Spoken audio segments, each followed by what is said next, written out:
ಬಂಟ್ವಾಳ ಪುರಸಭೆ ಕಚೇರಿಯ ಹಿಂಭಾಗದಲ್ಲಿರುವ ರಾಜಕಾಲುವೆಗೆ ಪುರಸಭೆ ವತಿಯಿಂದಲೇ ತ್ಯಾಜ್ಯವನ್ನ ಸುರಿಯಲಾಗ್ತಾ ಇದೆ ಎಂಬ ಆರೋಪಗಳು ಸಾರ್ವಜನಿಕರಿಂದ ಕೇಳಿಬಂದಿವೆ. ರಾಜಕಾಲುವೆಯಲ್ಲಿ ಸಂಗ್ರಹವಾಗಿರುವ ಕೊಳೆತ ತ್ಯಾಜ್ಯ, ಪ್ಲಾಸ್ಟಿಕ್ ಮತ್ತು ಇತರ ಘನ ತ್ಯಾಜ್ಯಗಳು ಮಳೆ ನೀರಿನೊಂದಿಗೆ ಹರಿದು ನೇರವಾಗಿ ನೇತ್ರಾವತಿ ನದಿಯನ್ನು ಸೇರ್ತಾ ಇದ್ದು, ನದಿ ನೀರಿನ ಗುಣಮಟ್ಟದ ಮೇಲೂ ದುಷ್ಪರಿಣಾಮ ಬೀರಬಹುದು, ಜೊತೆಗೆ ರೋಗಗಳು ಹರಡಬಹುದು ಎಂಬ ಸಾರ್ವಜನಿಕರು ಕಳವಳ ವ್ಯಕ್ತಪಡಿಸಿದ್ದಾರೆ.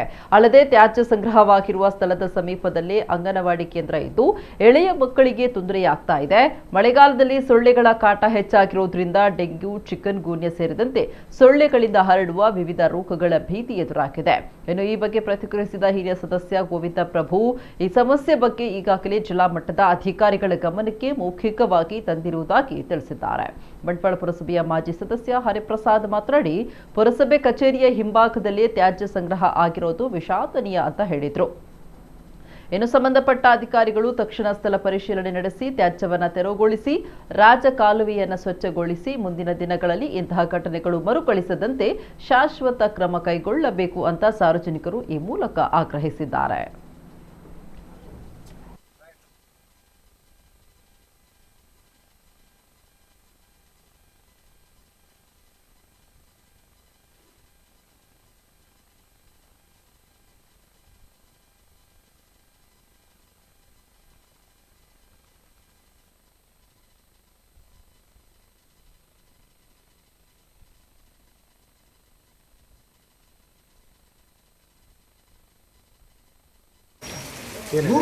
ದೂರು ಕೊಡಲಿಲ್ಲ.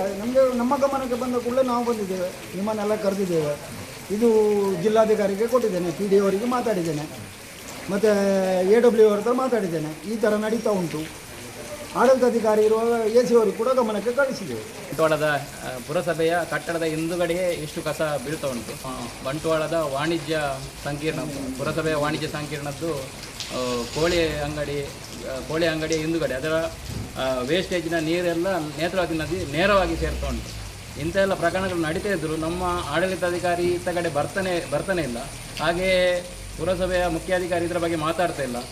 ಈ ಕಸ ಸಂಗ್ರಹಣೆಯ ವ್ಯವಸ್ಥೆ ಸರಿಯಾಗಿ ಆಗದಿದ್ದರೆ ನಾವು ಸಾರ್ವಜನಿಕರಿಗೆ ದಂಡ ಹಾಕಿ ಏನು ಪ್ರಯೋಜನ? ಈ ವ್ಯವಸ್ಥೆಯ ಬಗ್ಗೆ ಕೂಲಂಕಷವಾಗಿ ಪರಿಶೀಲಿಸಬೇಕು. ಜಿಲ್ಲಾಧಿಕಾರಿಗಳು ಕೂಡ ಗಮನ ಕೊಡಬೇಕು. ಇದು ಬಂಟ್ವಾಳದ ಪುರಸಭೆ ಬಗ್ಗೆ ಯಾರೂ ಈ ಗಮನ ಕೊಡ್ತಾ ಇಲ್ಲ.